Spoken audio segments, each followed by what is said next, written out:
Hello দোস্ত, আমি বর্তমানে আছি জুইখোপাতে। সকাল সকাল রাহুলে দেখো একদম সিটের কভারটা সব খুলেছে। কিসের জন্য খুলছে রাহুলের মুখের থেকে আমি ভালো করে শুনবো। রাহুল, সিটের কভারগুলো কেন তুই ভিজে দিছিস সকাল সকাল? পুরা নোংরা হয়ে গেছে, তার জন্য আমি সাপের পানিতে ভিজিয়ে দিব, দিয়ে ধুয়ে নিব। মানে সাবের পানিতে ধুয়ে নিয়ে ভালো করে একদম ধুয়ে পরিষ্কার করে নিব, তারপর সিটের কভার আবার সিটেতে লাগিয়ে নেব।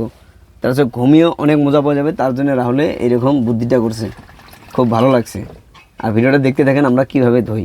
কাপড়গুলো সম্পূর্ণ ভিজে দিলাম, আর এইভাবে চলন্তপাড়া নদীতে আমি গাড়িটা নিয়ে যাই, ওখানে কাপড়গুলো ভালো করে ধুয়ে দিব নদী। আমরা বর্তমান আইসা পেলাম এই সেই নদীটা, এখানে আমরা কাপড় ধুবো ভালো করে। এখানে কাপড় ধোয়া জায়গাটা ভালো আছে। ভাতিজা, এখানে কাপড় ধোয়া জায়গাটা ভালো আছে না? হ্যাঁ ভালো আছে, পাথর আছে না, ভালো করে ধুতে পারবো কাপড়টা।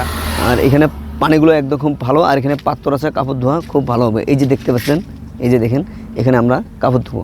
আর এটা হলো আমার গাড়িটা এই জায়গায় রাখলাম।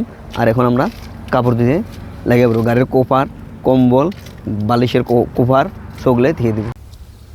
আমরা এখন কাপড় ধুতে লাগিয়ে গেছি। এই দেখি কত জোরে জোরে করে কাপড় ধুই আমরা। আর মেয়ে মানুষগুলো কাপড় ধোয় এরকম করে। আমরা কাপড় ধুবো, নাহলে কাপড় এক জীবন, নাহলে মলের একটা জীবন, নাহলে আমার একটা জীবন। আমরা এইভাবে ছেলে মানুষগুলো কাপড় ধোই, আর মেয়ে মানুষগুলো তুতের কাপড় ধোয়, কাপড় ভালো সাফ হয় না।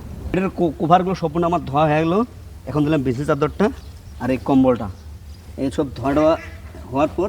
আর আপনারা জানতে চান যদি আমি কোন নদীটায় আছি, এটা হলো চলন্তপাড়ার নদী।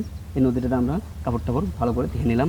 আপনারাও গাড়ি এরকম উপরে রেখে এবার সাইডে রেখে আপনারা এখানে ধুতে পারবেন, অনেক ভালো জায়গা। আজকের ব্লগটা এখানে থেকে আমরা শেষ করলাম। Bye bye.